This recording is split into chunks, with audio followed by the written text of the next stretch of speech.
C'est une destination qui se mérite, nichée au cœur des montagnes de l'Aïr, fief de la culture touareg. Pour atteindre les dunes roses de Chiriette, perle du Sahara, il faut compter 1600 km depuis Niamey, capitale du Niger, en empruntant ses pistes de sable. Au petit matin, l'ascension commence pour Aziz, ancien agent de tourisme accompagné de Vincent et Paolo, venus pour l'occasion capturer le lever du soleil. Ici, tous ces massifs, ça c'est la montagne des Chiriette. Un océan de dunes qui s'étend à perte de vue jusqu'à la Libye voisine. Si tu vas faire la traversée du désert avec un bon 4x4 bien sûr, il faut vraiment beaucoup de courage. C'est la raison pour laquelle on dit Chiriette, qui veut dire prépare-toi à toutes les aventures qui t'attendent.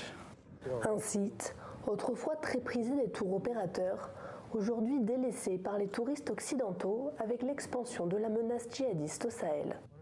Et le tourisme, c'est un apport économique très important pour la région. Et le manque du tourisme a provoqué beaucoup de chômage. Et si toutefois les nations européennes et autres pensent que c'est vraiment impossible de venir, je crois que c'est en ce moment que l'insécurité va grandir. Pourquoi? Parce que les jeunes gens qui seront là, ils seront en pâtir, ils n'ont pas grand-chose à faire, ils seront tentés à certaines aventures. Mais depuis plusieurs années, les touristes ont peu à peu cédé la place aux humanitaires comme Vincent. Je n'ai connu la zone que sans touristes. Je n'ai vu que du tourisme très ponctuel avec des gens qui sont encadrés avec des militaires et qui ont une sécurité personnelle. Hormis la capitale, tout le pays est désormais classé zone rouge par la France. Les autorités nigériennes ont imposé aux étrangers de se déplacer accompagnés d'une escorte armée.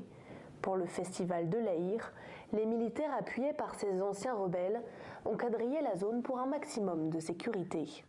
Nous travaillons aux côtés des militaires en charge de la sécurité. Nous sommes natifs d'ici et connaissons mieux ce territoire. Pour cette raison, nous sommes obligés de protéger la zone.